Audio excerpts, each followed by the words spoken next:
Introducing LT Defense Tactical Gear, your ultimate solution for top-notch protection and performance in the field. Our armor bundles provide unmatched safety and comfort, while our battle belts and holsters ensure quick and easy access to your gear.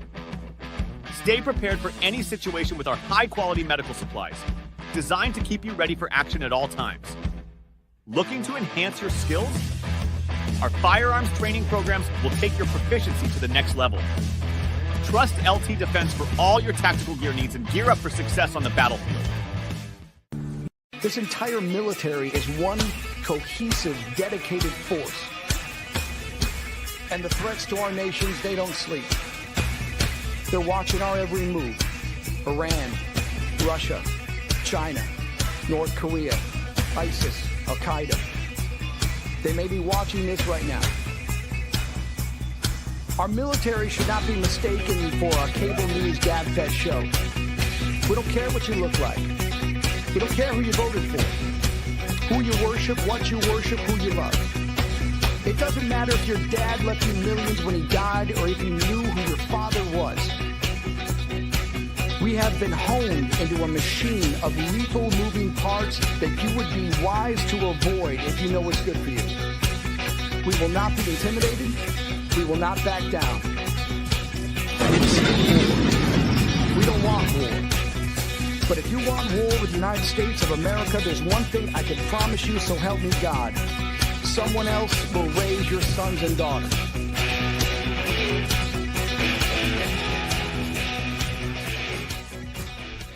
Military Broadcast Radio, the station that's giving veterans a voice. Find us on the web at mbradio.us. Military, I'm a certified financial social worker. I was in the Air Force for 14 years, and then I paid off $20,000 of debt while I was active duty within 3 years as an E3. So that's kind of like I got really into personal finance, and so I've been really passionate about that ever since. And that was 10, 12 years ago now. So since then, I became a social worker, and now I'm a certified financial social worker. So we kind of get into, dealing with finances, but then also kind of dealing with the psychology behind finances, like the mental side of things. So. Ladies and gentlemen, your battle buddy when it comes to finances, please welcome the fire social worker Joey Laswell.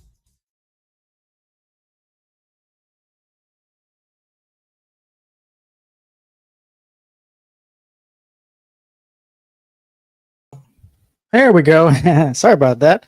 Hey guys, my name is Joey Laswell. This is Money in the Military, and this is. Let's see.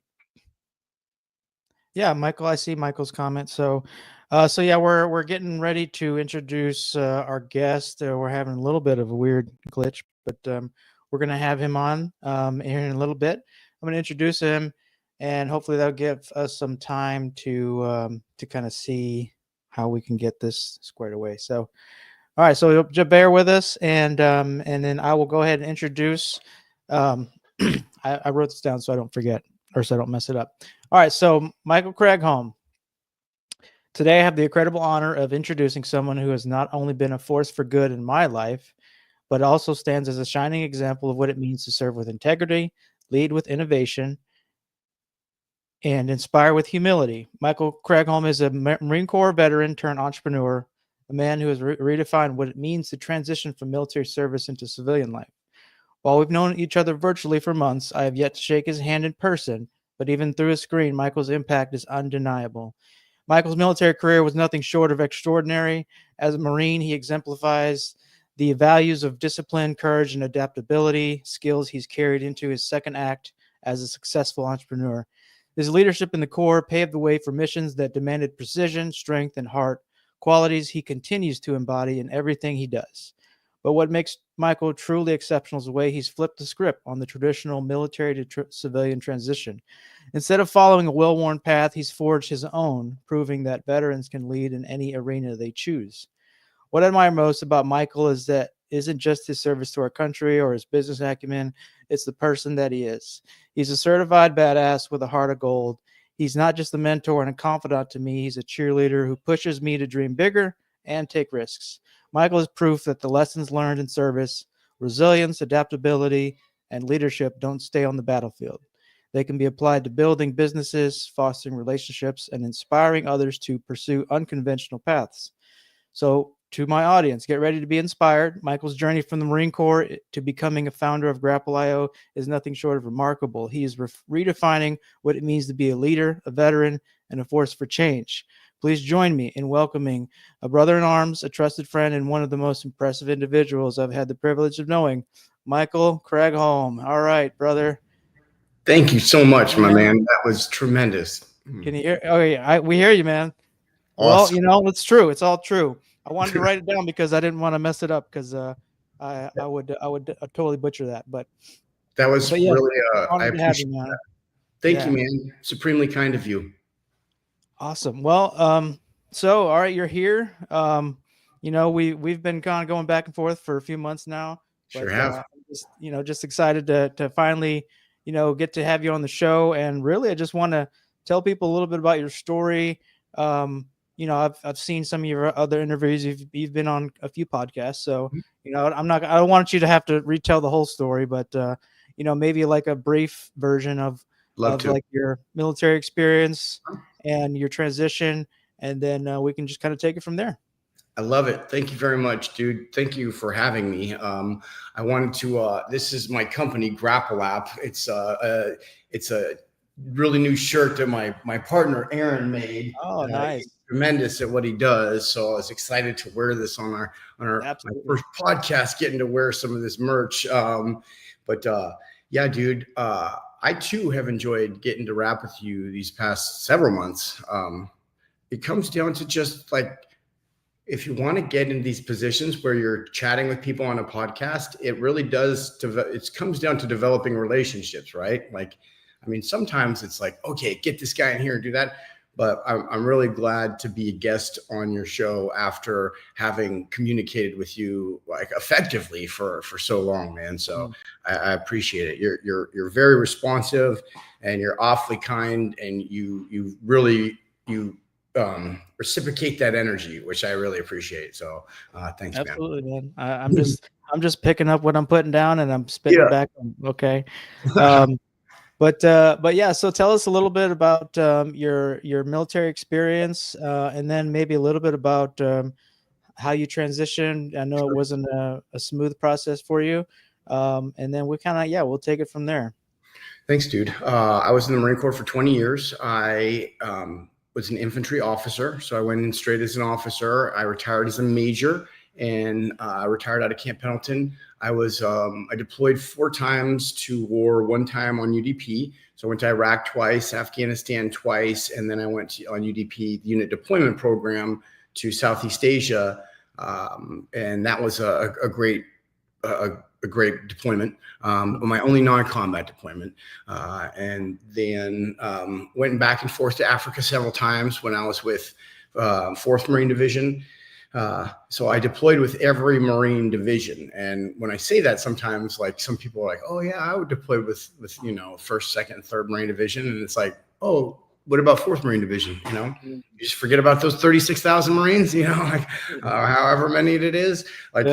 So when I was with India Company 323, those guys, it wasn't like we didn't get a sea service deployment, but we took everything over to Africa, and it was a whole transcom kind of thing.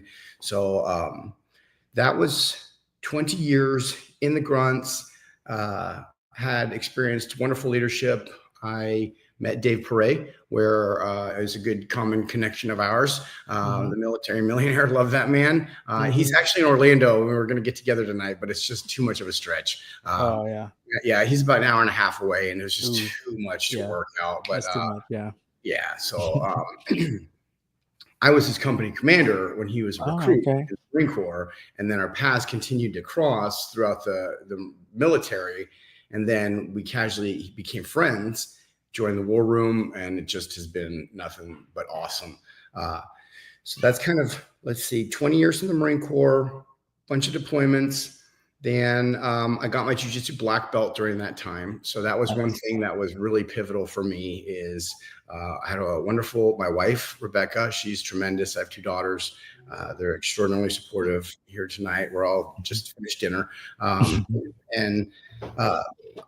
So I've cultivated that relationship very well. You got some kid. Oh yeah. Oh, there's the dog. No, my dog Gordon Ryan heard your kiddos in the background. Oh. they would get along really well. Oh yeah, he's a tremendous dog. He's my spirit animal. He's a 108-pound Rottweiler, and he's just an absolute stud. What's up, buddy? So yeah, man, that was one thing I did in the Marine Corps was get my black belt in jiu-jitsu. That was something, with promotions, they're in your control, but they're not entirely in your control. When it comes to promotion in jiu-jitsu, like you'll continue to get promoted if you just keep showing up, right? Like you don't have to be the best. Like if you have a black belt, that usually means you have some good knowledge, but you might not be the most physically in shape or capable person, right? So because there's 65, 7-year-old black belts that, like they're physically not like the toughest guys in the world, but they have a fighting chance at 70, whereas no 70-year-old man usually would have a fighting chance. You know what I mean?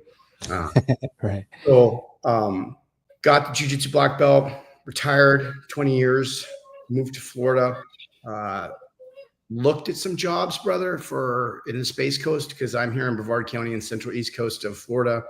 We have a lot. It's where Elon launches a lot of his rockets. And so I watch them go, it's hard not to be inspired out here. Yeah. So I applied to places, but I just didn't really get much. I didn't get far. And the whole like AI rejection thing just was like, I just kept getting like, I'd be like, really? I was like, man, I'm wildly qualified for that job. Right. Yeah. I didn't even make it through the first round of AI. And so I was training a friend, a guy that I met here in the Space Coast. His daughters train jiu-jitsu and they're friends of mine. And he was a former Army guy. And he said, hey, you want to come train jiu-jitsu at my house? And so I went and I brought my jiu-jitsu mats because I'd had them since COVID. And I trained him. We rolled them out in his garage and taped them up and trained him and gave him a good lesson and showed him some cool moves to take to his gym, and use on his buddies that have never wrestled me before. And sure enough, at the end, an hour and a half, we've both covered sweat and I'm like rolling up my mats and I'm throwing him on my Yukon, and he's in his garage, opening up his garage fridge that's full of beer, grabs a beer, and he's like, takes a swig of it. He says, dude, you might be onto something. And I was like, exactly, just like that. And I remember I shut the thing on the Yukon, my back hatch or whatever, and I saw a reflection of myself, and I just went, Space Coast Mobile Jiu-Jitsu. And I went home, got on the Department of State website for Florida, created a freaking LLC, and then went on irs.gov, got myself an EIN, got myself some insurance, which wasn't hard at all.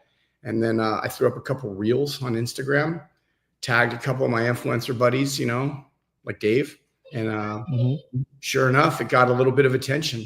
My whole shtick was essentially like having been a jiu-jitsu black belt for so many years, I always want my friends to come wrestle because I like to fight my friends. And, right? Like I enjoy it. Yeah. So I want them to come so I can punch them and choke them, right? But they don't want to get bodied. They don't mind getting bodied by me, but the guys that they don't really trust, at some traditional studios, unfortunately, or schools, you're going to run into that, right?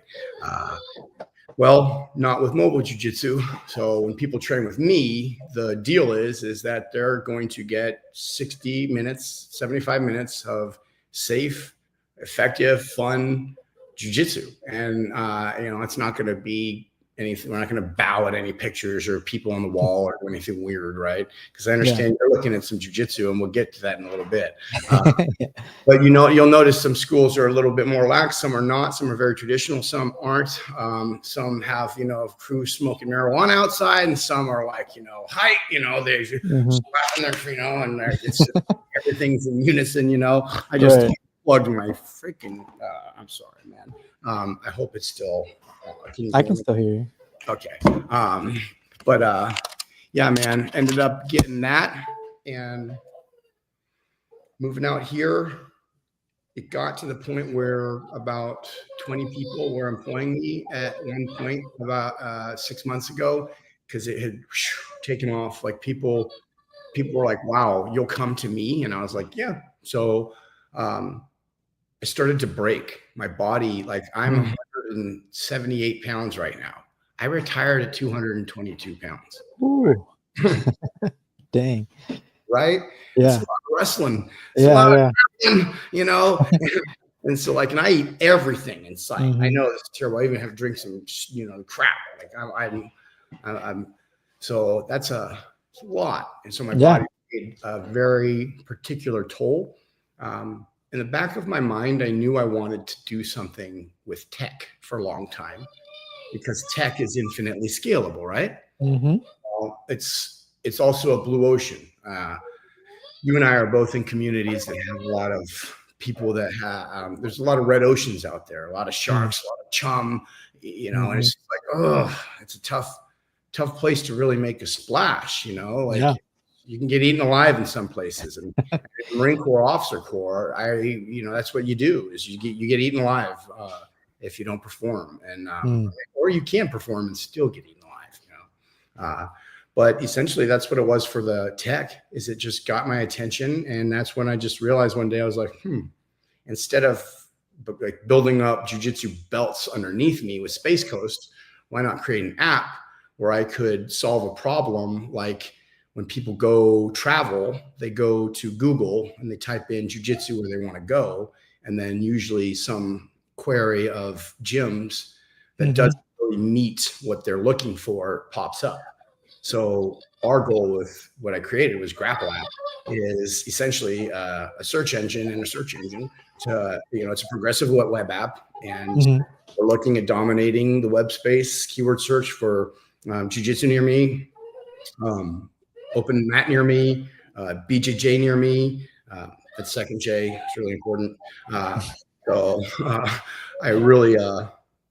I personally think we are going to have, when you look up jiu-jitsu in any city in 2026, you're going to just see a series of Grapple App profiles, boom, boom, boom, boom, boom, boom, boom, because we're a progressive web app. We're hosted on the internet, not on the mobile store.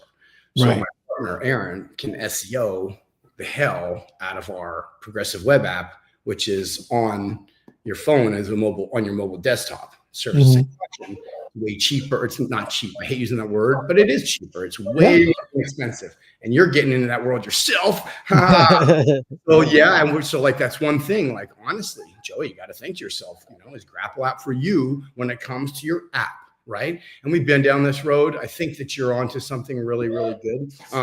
But that's for well outside of this. Because you have so many, like I was talking to Aaron earlier about you, and he's like, man, that guy has a lot of ideas. He's like, woo! Literally. Oh man. I think it's pent up a little bit, honestly. I think it's been I don't know. I just can't turn it off sometimes. But they're not always all good ideas. I will admit that. But sometimes my wife will kind of look at me and give me the furrowed brows, like, maybe not that one. But so it sounds like you really just hit the ground running though with the entrepreneurial stuff. Like you didn't really take any like boots to business classes or anything like that. You just kind of went for it, huh? Pretty much. I knew my older brother had told me for a long time that he's like, I can kind of see a little bit of entrepreneur in you. I literally had my buddy just send me, Steve ODB, he just sent me this thing. He's like, something about like how to predict an entrepreneur. And it's like somebody who absolutely abhors authority. I cannot stand being told what to do.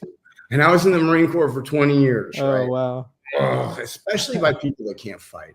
I know that sounds freaking, I know you're like, oh, really? But truth, we were in the Marines, or I was in the Marines. Like we are the political extension of, right? And so. Oh, yeah.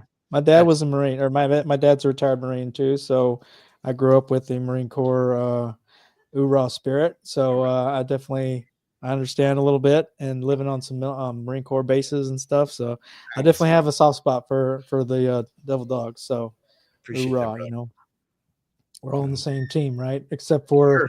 Air Force. I mean, compared to the Marines, yeah, we're not quite as trained killers, but some of us could be. But You have definitely specific like specialties that Marines don't carry. So I'm just down the street from, it used to be Patrick Air Force Base, and it's now Patrick Space Force Base. Oh, yeah. So nice. It's just right above me. But to be honest, those guys, they don't really go out in town too much in uniform. I see some Air Force people in uniform, but like Marines, you'd never see them out in their camis because they're not authorized to do that in town. So, okay. But yeah, so this area of the Space Coast, we've got Guardians. They're pretty chill people so far. Yeah, yeah. Well, speaking of the Marine Corps, we're going to have to take a little bit of a musical break. And I've been playing pretty much my favorite guy. He's a Marine Corps veteran out of San Antonio. His name's Noah Peterson. He's actually got a new album. I've been playing his older stuff, and he's got a new album out now. So just check him out. You know, it's kind of like a jazzy stuff, like modern jazz, but it's really up-tempo. So it's really good stuff. I'm not even a huge jazz fan, but I like his stuff. And then he's a Marine, so you know, you gotta rep the Corps. So Totally. All right, so we'll be back with Michael Cragholm. This is Noah Peterson, and we'll be right back.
Opinions expressed in this program are those of the speakers and do not necessarily reflect the views or positions of any entities they represent.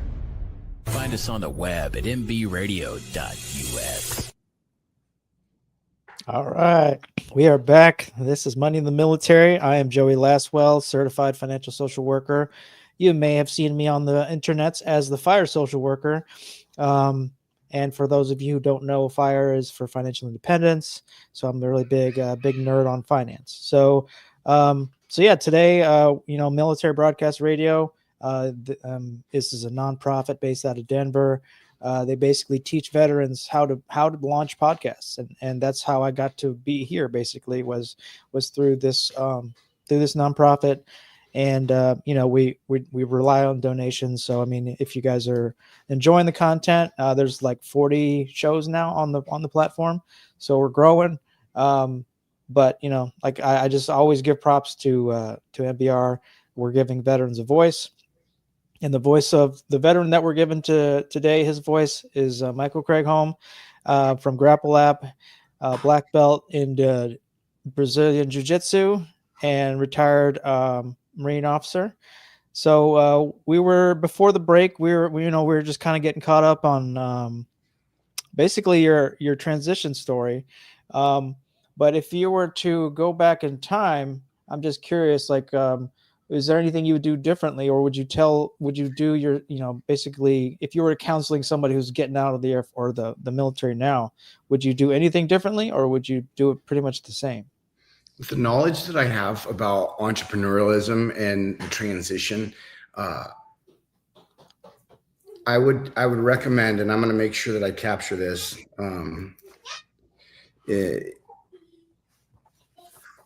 I would recommend that veterans realize that they're going to go through a loss, a transition, a period where they have an identity issue, a crisis or something. Things are going to be really good for a little bit. They're going to be like, wow, I'm an adult now. I can smoke weed. Yeah. And then eventually that kind of like gets, you're like, oh. I would recommend that the wonderful thing about entrepreneurship is that the 5 to 10 p.m. that is associated with having a 9 to 5 is usually a period that is undefined for a lot of our veterans. And they turn, so they have this period where they just need to blow off steam or occupy with something to get to the next day. And it's not an obsession. It's not a creation. It's not their baby. It's not a business, right? It's not a machine. It's not a vehicle, right? It's this black, opaque gob of, we don't know what. It's I believe it's the suck. And it's what brings people in, and it unfortunately it kills veterans at a rate that is absolutely tremendous. Yeah. I'm a huge advocate for entrepreneurialism because it takes that 5 to 10 where you would otherwise be like twiddling your thumbs, being like, oh, I guess I'm going to go have a beer. Next thing you know, you're drinking scotch. And then maybe you might be making some poor decisions because we got pent up stuff, right? Right. You cannot have deployed or participated in the global war on terrorism or something and not have some like low grade, low residue something going on. Absolutely. And honestly, like a lot of people, even some MOSs that don't get like the most combat credibility. I know they were in a convoy that saw, real combat for a while, and like, so they've got stuff, so we can't, that's why I love entrepreneurialism, because it fills that gap. Because what am I doing right now? I'm on a podcast with you on a Thursday night from 7 to 8 p.m. Eastern, right? I'm not drinking alcohol, and I'm not going to afterwards. I'm going to go walk my dog and tuck my kids. And then I'll probably. Would you say? I was going to say, would you say entrepreneurialism has kind of given you, kind of reignited a sense of purpose in you? Absolutely. I love that. Like when I was in that little period, I remember one time I was driving and I didn't have really much going on. I did a skill bridge, which made me just realize I didn't want to go into, that corporate America. And I was like, something happened. This question, what's the purpose of life? And it just flashed across. And I literally just said out loud, to die, like that's how like resigned I was to, meh, that's what life was, right? It's not at all. It can be like extraordinarily fulfilling beyond people's wildest dreams. Like I feel like when veterans get rid of that residue, they kind of push that stuff aside, and that kind of the the fog goes away. Like the greens really do get greener and the blues really do get bluer. Like your life in Technicolor are kind of like, you know, so I would like more people to experience that. Yeah, honestly, since I started my entrepreneurial journey, I think I keep going back to this imagery of like a spark, you know, like this thing has like lit up a spark in me that I didn't even know was there almost. Like I just was like, you know, like I've always been like a 9 to 5 kind of like W-2 type of person, just play it safe, play it cool. But then I don't know, like just within the last year or so, I just kind of maybe it's a reinvention of things or of sorts, or it's just I was just tired and I wanted to do something different. And then the podcast came about, and actually, yeah, the podcast came out. It was an email sent by the VA, and I just remember clicking on it. I was like, yeah, I want to do a podcast. Like, let's do it, you know. Yeah. And then yeah, I mean, once the wheels started turning, and I was like, oh, this could actually be really something cool. Or you know, it was literally just a hobby to start, just like, hey, I like talking about money. I'm just going to talk to other people about money, and then you know, just see what happens. And then it just kind of slowly iterated, evolved, and then it's just turning into something that I was like, not in my wildest imagination would I imagine, oh yeah, we're going to be doing this, or you know, creating a company or doing whatever, you know. So but you know, like I keep saying, I go back to like these touch points where, you know, our first conversations, and I was just like, here, like whenever you were basically encouraging me, I was like, you know, I was doubting myself, and you were like, no dude, you got this, man. You got something there, you know. So just yeah, shout out to you, and once again, a great mentor, and you know, like just a great force of good, you know. So Thanks, man. and I think that what I think a lot of veterans struggle with sometimes is they don't have that mentor, you know. They don't have that person that will push them maybe when they don't think they can push themselves. So sometimes people just need that external push. And so that's part of the reason why I wanted to do this too, is the advocacy of this, like getting veterans to talk, getting veterans to engage and communicate, because isolation is the worst thing, you know, for veterans. So if we're talking, we're communicating, we're growing. Like since I've been doing the podcast, I've probably interviewed like 30 people, and I'm just like, this is crazy. I would have never met some of these people. And now I think one of them, pretty sure he's on the cusp of being a millionaire since we started. So I'm like, wow, that's amazing. But yeah, so I mean, the entrepreneurship, it's a golden ticket, but you know, I think it is something that you're going to have to like do the work, do the homework, and then, you know, like you're going to fail and you got to keep pushing, you know. Was there any good advice that you would give for an aspiring entrepreneur coming out of the military? You're going to need about 18 months of content for on social media and across the digital world to get some credibility, to have a voice enough where you have some form of authority, where enough people will probably be willing to separate with money in the amount that you would require to keep food on the table for your family, right? It's not going to happen like that. Yeah. Well, so would you recommend people maybe doing like the 9 to 5 and then building their side hustle and then turning it into or you went love for it? You know? I love both options. Okay. I think whatever is best for the family, because there are some people, 22-year-old vet who just got out, who doesn't have a wife or kids, right? He might be a little bit more easily going to be like, I'm going all in, right? Because if he needs to walk around for 8 hours one night just to not, you know, because he doesn't have a roof over his head, he'll find something tomorrow. Whereas like the guy who has a family and children, like needs a more tempered approach to entrepreneurship, right? We can't just be like, you know, like, right. You know, like, no, it's not happening. So.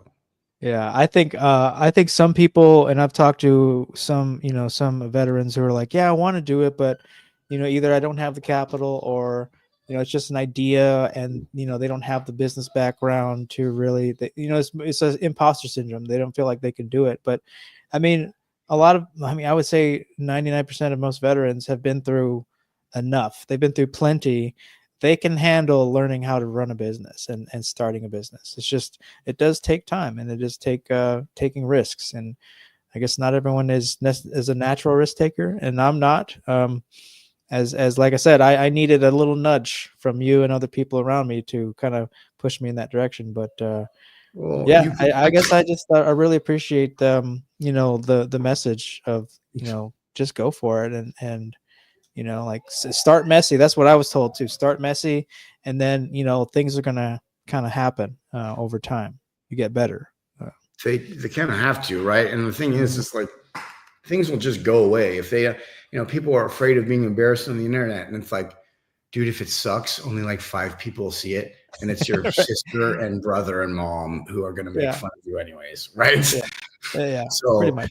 yeah, if it's good, then people will see it. But if it sucks, you know, or if you're just putting up cringe, and you know, Right. But it's tough. Like the internet can be kind of tough if you're if you're not authentic.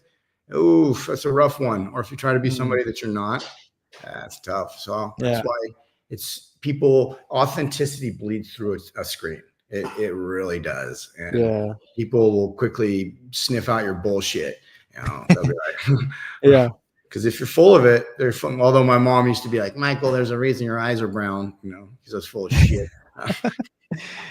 Oh man. All right. Well, looks like we have somebody has got a question. Andre JKO. I am going to the gym for more than a year. It looks like this is going to be a multi-part question. To build my frame, and I want to start BJJ. Okay. We got a BJJ fan coming through. Or will I still keep my frame? Yes. Yes, it will. Okay. It's important that you maintain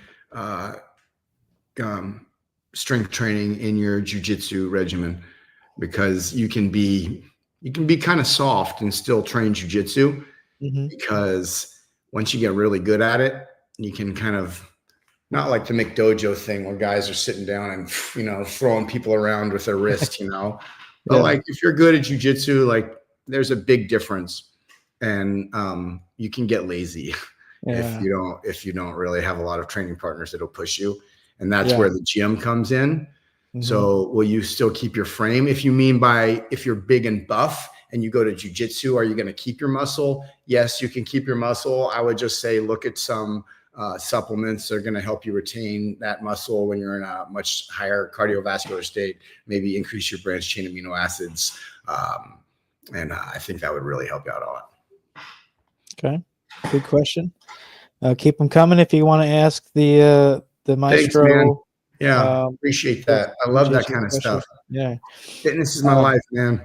Well, and actually I did want to talk to you a little bit. I wanted to get a little into your BJJ experience. Like, you know, what does it mean to you? I know it's really important to you. It's changed your life from what I've read and listened to.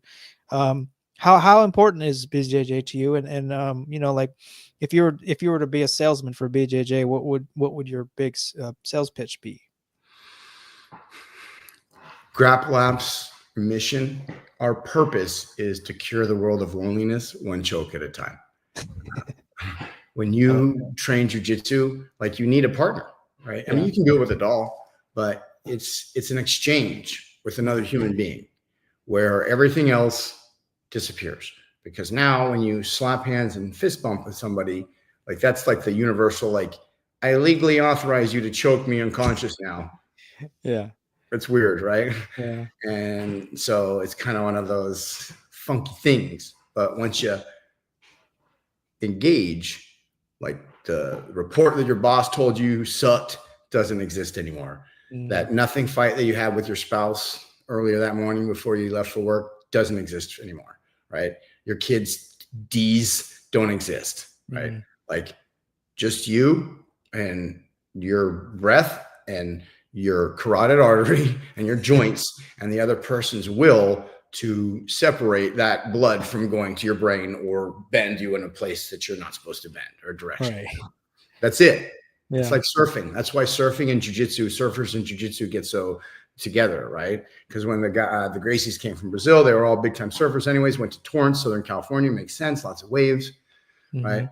So very mindful activity, because when you're surfing, you drop in on a wave, like the only thing you really have is the air in your lungs and your feet on the board, and the board's on the water, and totally mindful, right? Like if you fall, you have to then realize that you could be dead within 4 minutes if you don't screw yourself by getting out of the water, right? Mm-hmm. So kind of the same thing with jiu-jitsu is when you're training, you now click into a frame of your mind, which for some people can be very therapeutic. It can be tough. People with claustrophobia have an issue sometimes with jiu-jitsu because it's so close. Yeah.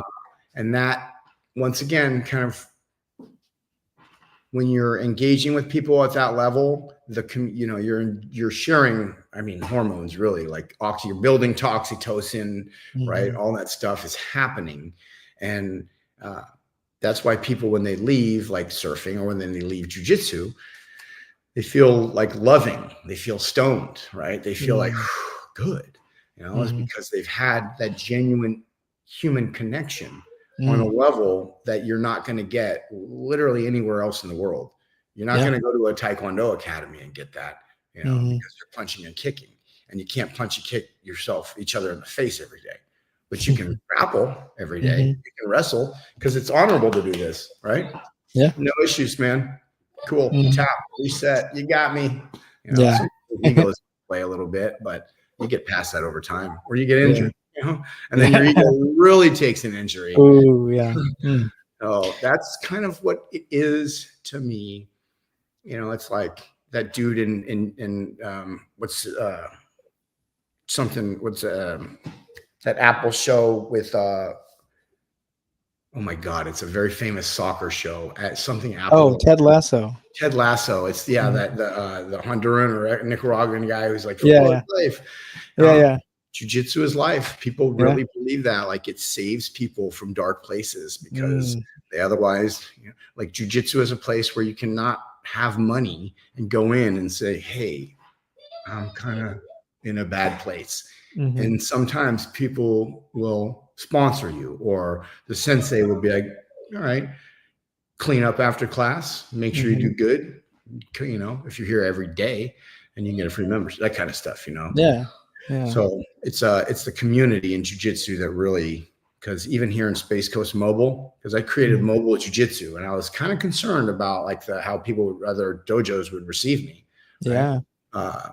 Everybody's super cool. All I did was just say nice things about other people. And I told them that, hey, my whole purpose was to get people that otherwise wouldn't train jiu-jitsu into jiu-jitsu. So if I was just a segue, a caveat, or whatever you want to call it, to get people into a traditional school, then great.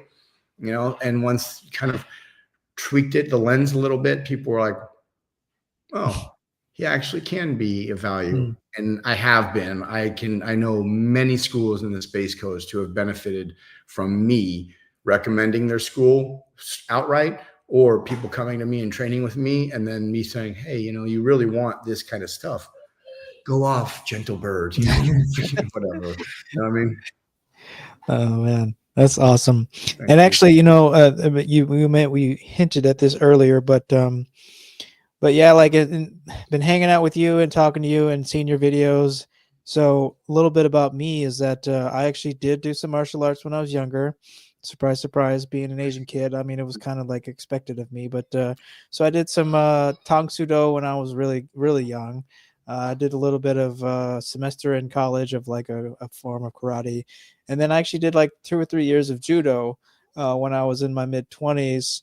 I'm not going to say how long ago that was, but I was in much better shape, different person. But yeah, like after leaving the service, I think I realized that I kind of missed that camaraderie of PT, and there just really isn't much.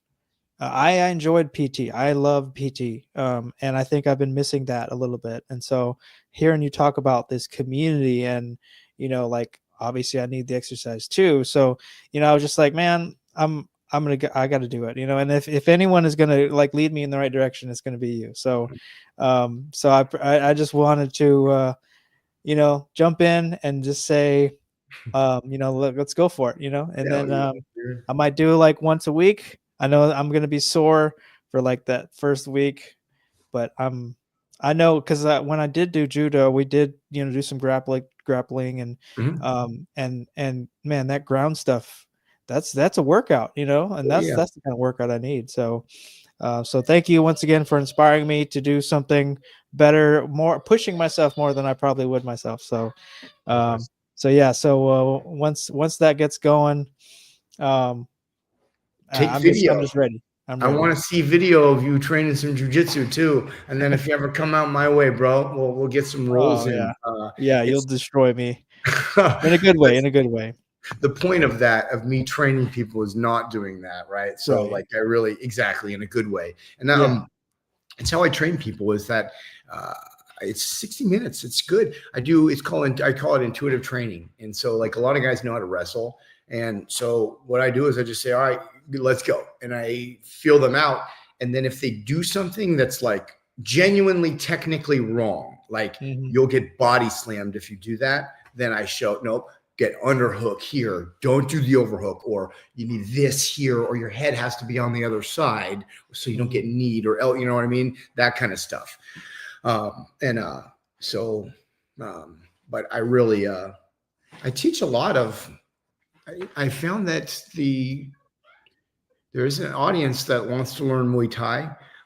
There's an audience that likes to just learn mixed martial arts. And so when we do this, I'm specifically stopping them when they do something wrong. And then instead of like going back to the beginning, we just start. Like it's kind of like I literally do like the Saved by the Bell, like timeout or whatever thing, and Yes. and then we'll stop, and then the client will freeze, and then I'll say, okay, here's what's going to happen if you do this, or be like, now what you need is this hand goes here, and the thumb has to go in. Right. Because a lot of times certain things, and then they'll be like, okay, cool. And I'll be like, all right, grab the lapel, now start. And then we'll just start. And then it's not like it's like a gentle kind of roll, and like, and then I'll casually coach them. If they do something wrong twice, I'll tell them about it, and then I'll make them pay for it. And then the third time, if they just keep doing something wrong, I'll just do some pain compliance, and then, because it's already in their brain, so Yeah. I'll just try, I'll make it so it hurts, and then so that they don't go back to it. Right. Because Which they always safety, do. like, yeah, a lot of people don't really understand or appreciate that. Like, most dojos are very, very keen on safety. Like, they don't want anyone to get hurt. Like, that's not good. So, yeah, every dojo that has always been about, okay, let's be safe and be respectful. And then you always got the one or two wild cards that try to do something. But yeah, Usually generally involves some sort most of people. odd falling pattern. A lot of people, when they're doing jumping stuff or throwy things, that's Yeah. when usually people's knees, ankles, backs get thrown out. Sometimes shoulders, when people get thrown in awkward directions, they're landing collarbones, that kind of stuff. Neck injuries can happen. If it's a neck injury, it could be fatal. There's been, paralysis in jiu-jitsu several times in the last decade due to, moves that are banned for a reason. Yeah. And so as much as I'd love to compete, and I'd love for my family to compete too, it's like, my jiu-jitsu is pretty chill. I don't need to go out, and I'm not fighting anybody today, but All right, we got a follow-up question from the Andre JKO. I have stiff hip joints because of the gym. Will that make me more injury prone in BJJ?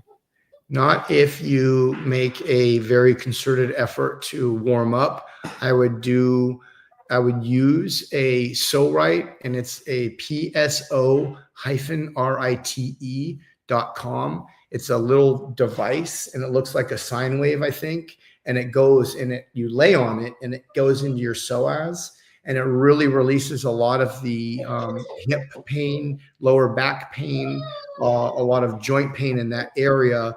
And then you can use it on your back as well. And I found that the SoRite absolutely is a game changer. So stiff hips, you should be good, man. If anything, and when you get it, when you start doing there's this like egg beater thing, you lay on your back and you just casually, and then you hit them out. And there's a lot of really cool ways to loosen up in jiu-jitsu. And sometimes it's just doing jiu-jitsu for 5 or 10 minutes at like 5-10%, just moving around. Your hips will warm up. Yeah. Okay. Thanks, man. Good questions, man. Good questions. So looks like Andre JKO is very interested in BJJ, Love but it, he's man. also, he's taking a smart route. He's like, hey, I got these things going on. Is this appropriate? Because maybe there are some people that it's not truly appropriate for, and that's just what that's just what That's it where is. mobile jiu-jitsu comes in. That's literally where you would look, where you would go to grappleapp.io, grappleapp.io, no E, and you just go there, look up in our free open mat finder, and you can install it right on your mobile desktop. We have open mat finder that's it's at 500 open mats now. And the cool thing about us is, are there trainings without a BJJ robe? Yes, it's called no-gi, brother. No-gi. No-gi submission wrestling. That's and almost every jiu-jitsu place will have that.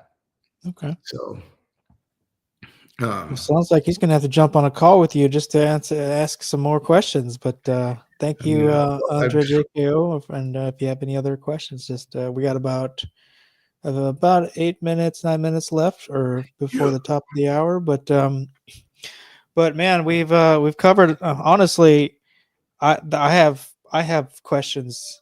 Let's Like, go. we're gonna have to do this again, but I have tons of questions that I had ready for you.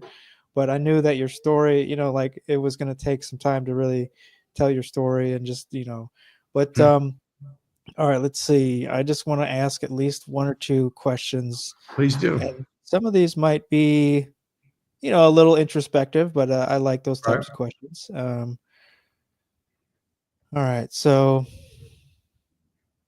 has your relationship with BJJ changed as you've grown older, or as your priorities have shifted? Yes. I'm not so balls to the wall all the time with my jiu-jitsu. I've reached the black belt. It's pinnacle. I know there's degrees to it, but I have no desire to get more degrees. They'll just come. They signify years. That's really it. Okay. I'm contributing to jiu-jitsu in a way that other people aren't. Mobile jiu-jitsu's, it's brand new, right? It's never, people have done privates and they've gone to people's places, but no one has ever created the low overhead dojo, right? Where your entire business model was on creating an LLC, and you formulate your life around reducing your taxable income, providing as much value to your community through a very unique gift called jiu-jitsu, right? And then finding interesting ways to make a little bit of money as doors open up for you through this unique thing called jiu-jitsu, mobile jiu-jitsu specifically. Yeah. Nice. All right. So another question I have is, what are some of the biggest life lessons BJJ has taught you, and how do those lessons influence the way you approach your career and personal life? So the life lessons, I think, would probably just tie into kind of like what you were just talking about, the stages of my relationship with jiu-jitsu. Each belt rank it's an emotional journey, each belt rank, right? Because you're there for quite a while, at least a year, maybe two. The lessons that I would say, it really forces you to be present. So sometimes when my itty bitty shitty committee starts telling me up here, like things that healthy people shouldn't be telling themselves, right? Right. And all right, Michael, that's just your roommate that you can easily just, give him a hug, walk him to the door, and say goodbye. Right? That kind of thing. Like, because I know right now who I am. I'm a good man on a good mission, trying to do good things. Yes, I'm flawed, but I call that being flawsome. I like that. So really, I don't know, man. It's like that Van Wilder thing. I had my old platoon sergeant from Fallujah call me today. It was very interesting because we used to watch Van Wilder all the time. He's like, don't take life too seriously. You'll never get out alive.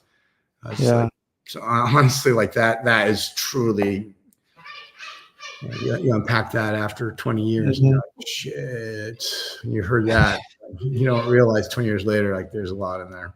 Yeah. All right, so we got another question from Andre JKO.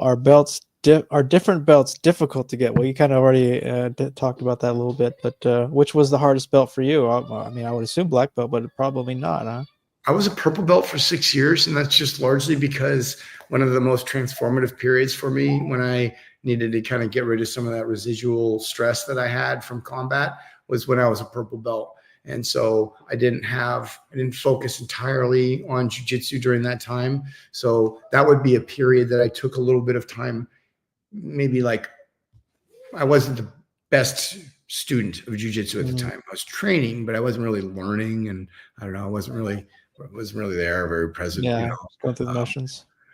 But like, yeah, so that belt, getting my brown belt, yeah, that was a tough one because I had to go also to a whole nother school for many years. And then, but they were all great. Every single place that I got my belts from and the people that I received them from, my black belt from Palo Guio Bell, it's just truly an honor in San Clemente, California. Really, really 6th degree, phenomenal jiu-jitsu school, just all around truly excellent. And then my brown belt with Jason Zagiri and Oahu, same thing.